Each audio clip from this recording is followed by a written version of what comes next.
Until noon, you're listening to Neil Mitchell. 3AW's talking Melbourne. Your $7 Medicare co-payment, dead or alive? We'll look at that in a moment. Louise, our call bonus winner for the first half hour, who called about the Labor idea to breath test politicians and judges. Louise, give us a call back, 96900 693. You've won a defensive driving course at Sandown from Murcott's Driving Excellence, and you go into the draw for a night for two at the Sofitel and 2 tickets to Anything Goes.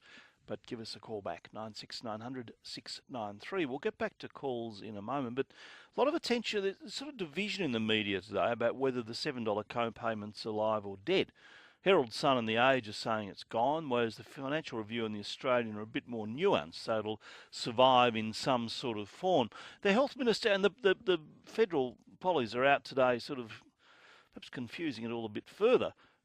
Peter Dutton, the Health Minister, says something has to be done. He spent $20 billion a year on Medicare and only raised $10 billion.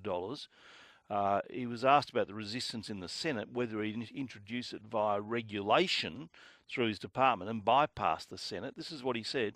The government is pragmatic about the situation in the Senate. We'll continue negotiations with the senators, but we will look at every option that is available to the government to make sure that we make Medicare sustainable. Okay, I don't think it's over. I don't think it's finished. But that was the Health Minister, Peter Dutton. On the line's Terry Barnes. He's a former advisor in the area to Tony Abbott when he was Health Minister, and he's been described as the author of the co-payment. Mr. Terry Barnes, good morning. Good morning, Neil. How are you? I'm well, thank you. What's your tip then? Is it dead or alive? Well, I'm as confused as everybody else, to be honest with you, Neil. The reports are mixed, and just listening to Peter Dutton then, it sounds like something is still alive. I think the issue, though, is that the budget proposal, as it was announced back in May, is dead. It's not a question of being nailed to the perch or just resting. I think it is dead. But I think the principle is still alive, and that is an important thing. You're a Monty Python fan, I take it. I could be. Okay, so it is dead, but they'll look at options. Is that the bottom line?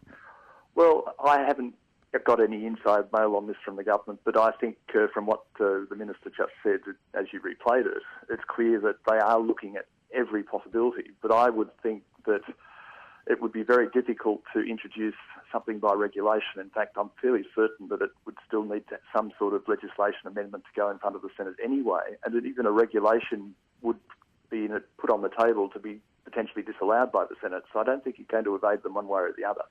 So why is it... Was it that bad? I mean, I've had a little bit of trouble. Look, it had a limit, didn't it? You'd pay it 10 times a year, so the most extra you could pay is $70 a year, correct? Under the government's plan, that's right. Yeah. And healthcare holders were exempt? No.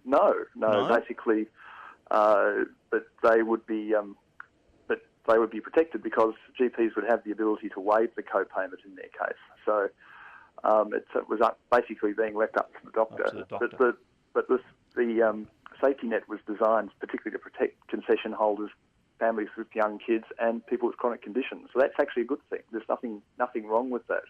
The problem is that they made the whole plan far bigger, more complex than it needed to be, partly, I think, to get savings for the budget rather than to restructure Medicare, because it's not just on general practice at the moment, it's on pathology and radiology. And basically, if you go to the GP, you get referred for a test, $7, you get referred for an X-ray, another $7, back to GP, another $7, and so forth. That was actually an unintentionally unfair way of doing things. So what the government needs to do is come up with a fairer and reasonable plan B that they can actually take to the Senate and actually fight for the principle. Okay, but we need to do something, don't we? I mean, the figures that Peter Dutton's throwing around, it costs $20 billion, but we bring in $10 billion. There needs to be something done. Although he's presenting that argument when the money was supposedly going into a research fund. Well, that's right. I've said elsewhere that it would be good if some of that money was actually reinvested in health infrastructure, hospitals, so doctors and nurses, training them and so forth, as well as medical research. But that's by the by. The important thing is that Medicare is sustainable into the future, and it's not just the here and now. It's 5 years, 10 years, 20 years' time, when basically we baby boomers actually are reaching the high-end needed point of our lives, but also perhaps the less fit younger generations are also sort of going to need services for diabetes and heart disease and other things, perhaps in mid-century. So it's, as John Howard used to say, you fix the roof when the sun's shining, not when it's raining. And that's what the government's been trying to do, but I don't think they've done a very good job in actually selling and explaining why they're doing it. Okay, how much would the $7 have brought in? Well, basically, I think they were looking at about $3 billion over the 4 years of the budget estimates period. Okay. So it's not a great deal in one way, but it's the price signal, Neil, that's important, so that people actually, when they consider going to a doctor, ask themselves the question, is that really a good use of their time and the doctor's time, and more particularly scarce resources? So if you were going to design something that would work and be simple, what would you do? Well, I actually put a paper forward about a year ago, which I think the government used in putting their proposal together. But I would keep it simple. I would make the co-payment smaller and affordable. A $5 note across the counter, I think, is quite reasonable. I would keep it on GP services only, so don't worry about the cascade effect, to avoid that risk. Yeah. Ensure the safety net is as fair as possible for those more vulnerable people. And basically, don't cut the Medicare rebate to doctors, because that's the other part of it, which is why the AMA has got so excited about it. The government said that it would cut the rebate by $5 to encourage the GPs and others to charge the co-payment.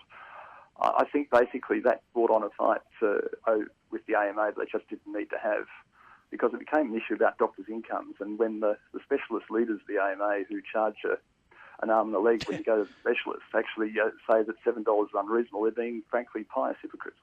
Pious hypocrites. Thank you very much. Terry Barnes, former advisor to Tony Abbott when he's health minister and expert in the area, obviously.